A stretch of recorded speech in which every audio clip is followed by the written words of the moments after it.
There comes a moment, maybe in your third heartbreak, maybe in your fifth job that feels just like the last, when the question finally bubbles up. Why does this always happen to me? You might not say it out loud, but it hums beneath your frustration. A quiet suspicion that maybe life is doing more than just throwing you bad luck. Maybe the universe is keeping score. Maybe you're being punished for something. But what if it's not that? What if the reason your life feels like it's on repeat isn't cruelty, but clarity trying to break through? Because the truth is, life will keep handing you the same lesson in different disguises until you finally sit still long enough to understand it. Most people never do. They keep moving, changing cities, swapping partners, chasing new dreams, thinking motion equals progress. But pain doesn't disappear just because you leave the room. If the wound isn't healed, it follows you. And it shows up in the next conversation, the next decision, the next moment where you're triggered and don't know why. This is not random. This is reflection. It's easy to blame others, to say, people always take advantage of me, or every boss I've ever had undervalued me. And maybe, in part, they did.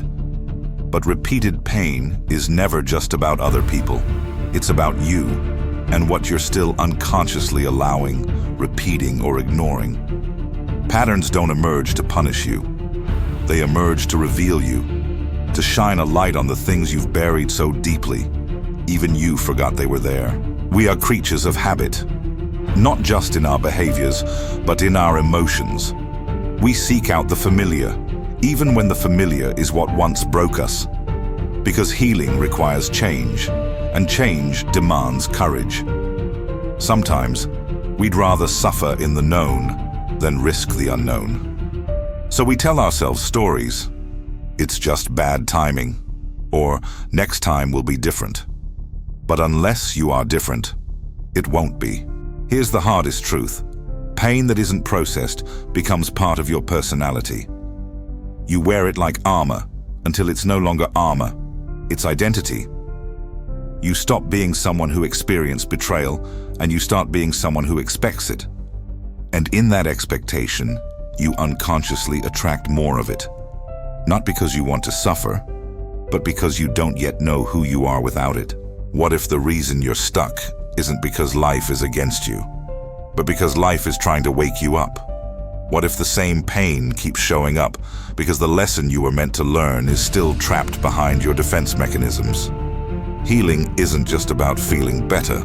It's about finally seeing what you couldn't see before, in yourself, in others, and in the spaces in between. You may not like the repetition, but it is your mirror, the people you attract, the situations you fall into, the emotions that rise again and again. They are not random, they are invitations to pause, to reflect, to ask, what am I still not facing? Because until you do, healing will remain an intellectual concept, not a lived experience. This isn't about shame. This is about awareness. Pain only repeats because it hasn't finished saying what it came to say. The question isn't, why is this happening to me again? The question is, what part of me is still open to this? And once you begin asking that, the pattern begins to break. It often starts subtly, a feeling that something about this new situation feels eerily familiar, even if the people and place have changed. You meet someone new, and at first, they seem completely different from the last person who hurt you. They say the right things.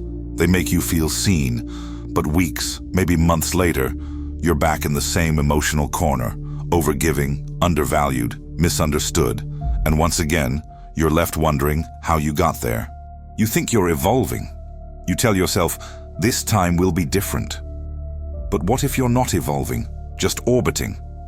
The outer shell changes, new jobs, new lovers, new cities, but the internal script stays the same. You still abandon your boundaries. You still ignore red flags. You still minimize your needs to keep the peace. And in doing so, you recreate the same pain you swore you'd never feel again. It's not that you want to suffer. It's that you haven't realized you're replaying a lesson, not rewriting your story. Familiar suffering tricks us. It feels like home, not because it's safe, but because it's known. The nervous system doesn't register good and bad the way you think. It registers safe and dangerous. And what's predictable, even if it hurts, often feels safer than the unknown. This is why so many people mistake emotional chaos for passion or emotional numbness for peace. We rarely attract what we consciously want. We attract what we unconsciously expect. You can say you want love, respect, stability. But if your internal model of love includes pain, silence, or chasing people who withdraw, you'll keep choosing situations that feel like those things. Not because you're weak, but because that's the emotional language you were taught to speak. Repetition is not random, it's precise. Life is not sending you the same pain to torment you. It's sending it because the last time it arrived, you avoided the work. You distracted yourself. You blamed someone else. You left too quickly. You numbed the ache instead of sitting with it. So it comes again, louder, sharper, until avoidance is no longer an option, and honesty is the only way forward. Most people never realize they're the common denominator in their pain. That sounds harsh, but it's liberating when you really feel it. Because if you're part of the cycle, then you're not powerless, you're pivotal. And once you begin to see the pattern, you gain the power to interrupt it. That's where healing begins. Not in forgiving others first, but in facing your own role without self-hatred. Some wounds don't look like wounds, they look like preferences. Like the way you always choose emotionally unavailable people because vulnerability terrifies you. Or the way you sabotage stability because you don't know how to exist without chaos. You think it's just your type, or that you're just unlucky. But it's not luck, it's programming. It's the echo of pain you haven't stopped to translate. Think of your life like a hallway with doors. Behind each door is a different lesson.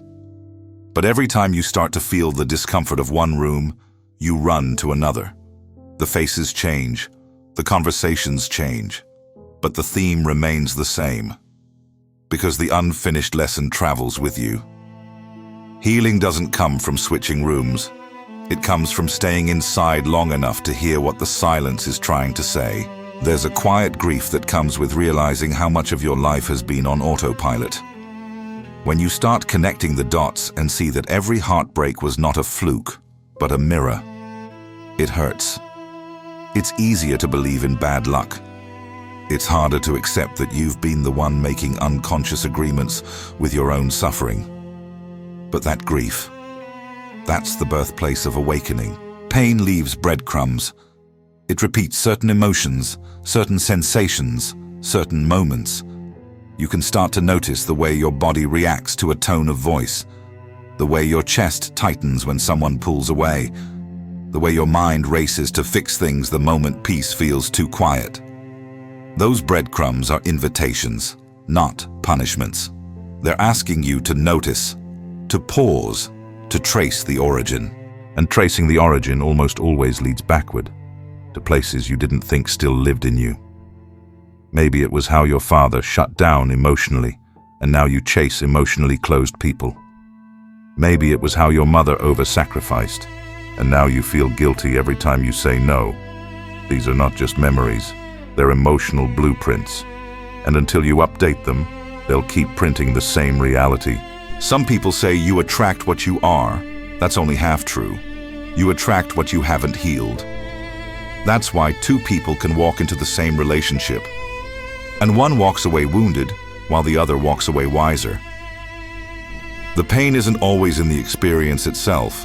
It's in the part of you that the experience touches, the part that's still raw, still open, still unfinished.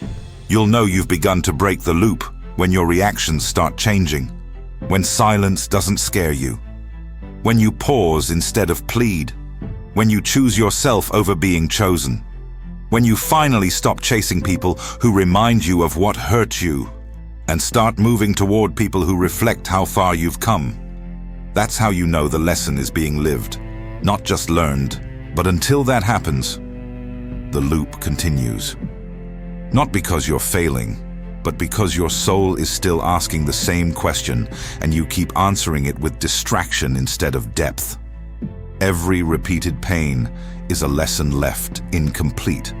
Not a curse, not karma, not fate, just unfinished business. And if you want to change your life, really change it, you don't need more effort, you need more honesty. Honesty with yourself about what you're still calling normal, about what you're still excusing, about what you're still pretending doesn't hurt. Because patterns break when your self-awareness becomes stronger than your self-deception. That's where the real shift begins. Before you ever learn to speak, you learn to adapt. As a child, your nervous system was shaped by your environment, not by logic, but by survival. If love was conditional, you learned to perform. If affection was rare, you learned to chase. If conflict was constant, you learned to disappear. These weren't conscious choices, they were subconscious contracts, silent agreements with your own nervous system that said, "This is how we stay safe." And now, years later, you're still following those contracts, long after the danger has passed. We like to believe that once we grow up, we start over. But the truth is, we don't. We simply continue from the emotional programming we inherited. That's why so many adults find themselves in relationships where they're always proving their worth, or workplaces where they tolerate disrespect, or friendships where they're always giving more than they receive. It's not that they enjoy suffering. It's that their inner world is rigged to find familiarity, not fulfillment. Your childhood didn't just shape your personality. It shaped your perception of what's normal. If you were praised only when you achieved something, then love feels tied to performance. If your boundaries were ignored, then being walked over later in life won't feel like abuse. It'll just feel familiar. The danger here is subtle. When dysfunction feels normal, safety feels boring.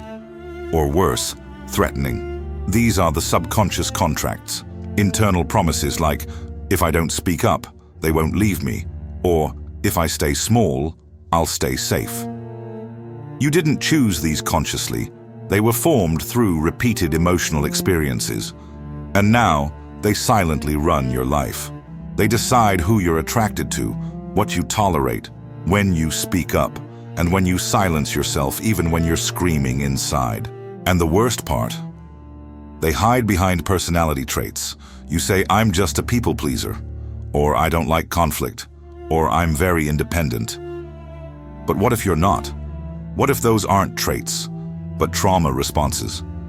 What if your independence is actually hyper-independence rooted in the belief that no one will show up for you?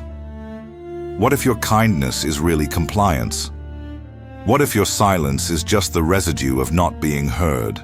People often say, "I keep attracting the same kind of person," as if that person is the problem. But it's not about them. It's about the part of you that keeps choosing them. Attraction is not just chemistry. It's often a reflection of unresolved emotional patterns. You think you're falling in love, but you're really falling into a familiar wound. This is how emotional templates work. You don't consciously say, "I want to be ignored," or unloved, or overworked. But if that's what your emotional system expects, because that's what it was trained on, you'll unconsciously move toward people and places that match that frequency. It's not fate. It's not misfortune. It's emotional resonance. This is why growth feels so uncomfortable. Because healing requires breaking those contracts, and breaking them feels like breaking yourself. You say no when you used to say yes. You walk away when you used to stay. You ask for space when you were taught to shrink. And it doesn't feel empowering at first. It feels wrong, because you're no longer following the rules that once kept you emotionally safe. That's the paradox of healing. To feel healthy, you often have to feel unsafe first. Not because you are in danger, but because your nervous system doesn't recognize peace yet. Peace feels foreign. Slowness feels suspicious. Being loved without having to earn it feels confusing. And if you're not aware of this, you'll sabotage every calm experience just to return to the chaos that feels like home. You can't just think your way out of these patterns. You have to feel your way through them. That means noticing when your body tenses around kindness, when your chest tightens around stillness, when your instincts scream, "Run," even though no one's chasing you. These are the moments where your old contracts are trying to enforce themselves, but now you have a choice. The first step is awareness, seeing the pattern without judgment. You are not weak for repeating what you were taught. You are not broken for struggling with things others seem to do effortlessly. You were handed an emotional script, and you're still reading from it, not because you want to, but because it's the only script you've known. But now you're here, listening, watching, reflecting.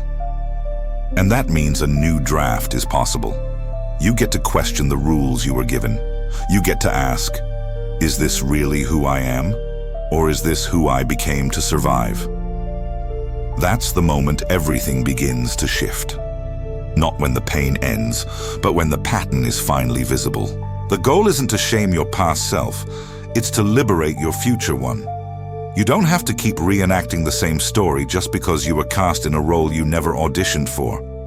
You get to walk off the stage, rewrite the lines, rehearse something different. But you can't do that if you're still pretending the script makes sense. Your trauma is not your identity. Your pain is not your personality. These subconscious contracts were necessary once, but they're not sacred. You can outgrow them. And the moment you realize that, you stop attracting the same pain, because you're no longer emotionally married to it. And from that space, the space of choice, of awareness, of responsibility, you begin to walk a different path. One that isn't ruled by echoes, one that isn't shaped by fear, one where your healing no longer depends on avoidance, but on radical, compassionate honesty. People think addiction is about substances, alcohol, cigarettes, pills.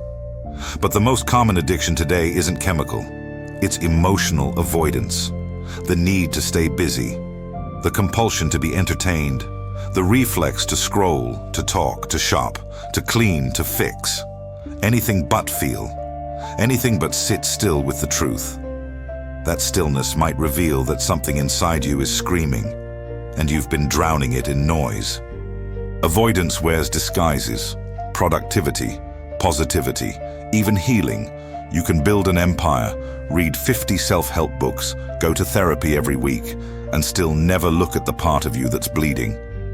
Why? Because looking would require slowing down. And slowing down would mean facing the grief, the anger, the shame, the emotions you've been taught to fear more than failure. You tell yourself, I'm working on myself. But are you? Or are you just rearranging the furniture in a burning house? There's a version of healing that's performative, where you do everything right on the surface, but avoid the actual pain underneath. You say all the right things, but you don't feel them. You've memorized the language of self-awareness, but you haven't learned the silence of self-confrontation. And deep down, you know it. You can sense it in the quiet moments, when the distraction ends and you're left with nothing but yourself. That restlessness, that ache, that ghost of a younger you still waiting to be heard. Avoidance isn't lazy, it's strategic. It's the mind's way of protecting you from what it thinks will break you. But healing only begins when you stop protecting the pain and start releasing it. Every time you silence your discomfort with distraction, you delay your freedom. Because pain doesn't fade when ignored. It ferments. It grows louder. It twists into resentment, into fatigue, into disconnection from your own life. That's why so many people walk around successful but numb, accomplished but empty. They're living the life they built around their wounds, not the one they'd have chosen if healing had occurred. Think about how you react when pain surfaces. Do you reach for your phone? Do you pour yourself a drink? Do you start organizing your schedule? Or do you get busy fixing someone else's life? Those are all emotional fire escapes.